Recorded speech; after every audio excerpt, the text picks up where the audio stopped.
Hello అండి, hi, welcome back to Advait rocking blogs. And ఈరోజు 15 months 1.5 year baby food అయితే చూపిస్తున్నాను అన్నమాట. ముందుగా పెసరపప్పు ఒక పిడికడ అలాగా అండ్ దానికి 1:2 రేషియో లాగా రైస్ అన్నమాట.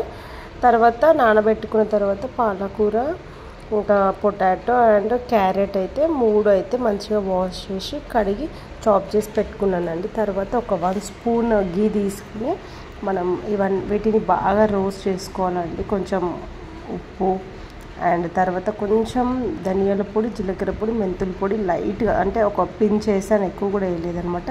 కొంచెం అల్లం వెల్లుల్లి పేస్ట్, ఇంకా తర్వాత ఇవైతే కొంచెం మనకి రెడ్ కలర్ వచ్చే వరకు వేయించుకున్న తర్వాత మనం నానబెట్టిన పప్పు అయితే దాంట్లో యాడ్ చేద్దాం. ఇంకా కొద్దిసేపు చోటు బాబు అయితే ఇంకా సతాయిస్తున్నాడు అనమాట ఫుడ్ అయ్యే వరకు, ఇంక ఇక్కడే ఆడుకుంటున్నాడు. అండ్ తర్వాత ఇది మంచిగా రెడ్ అయిపోయిన తర్వాత ఇది యాడ్ చేసుకుందామండి. అండ్ పిల్లలకి చాలా హెల్దీ ఫుడ్ అన్నమాట. ఇది అలవాటు చేస్తే పక్కా వాళ్ళైతే హెల్దీగా ఉంటారు అండ్ మంచిగా వాళ్ళకి డైజెస్ట్ అవుతుంది. ఇంకా మనకు నచ్చిన వెజిటేబుల్స్ అన్నీ వేసుకోవచ్చు. అండ్ నా వీడియో నచ్చినట్టయితే please subscribe to my channel and thank you for watching. Bye, have a nice day.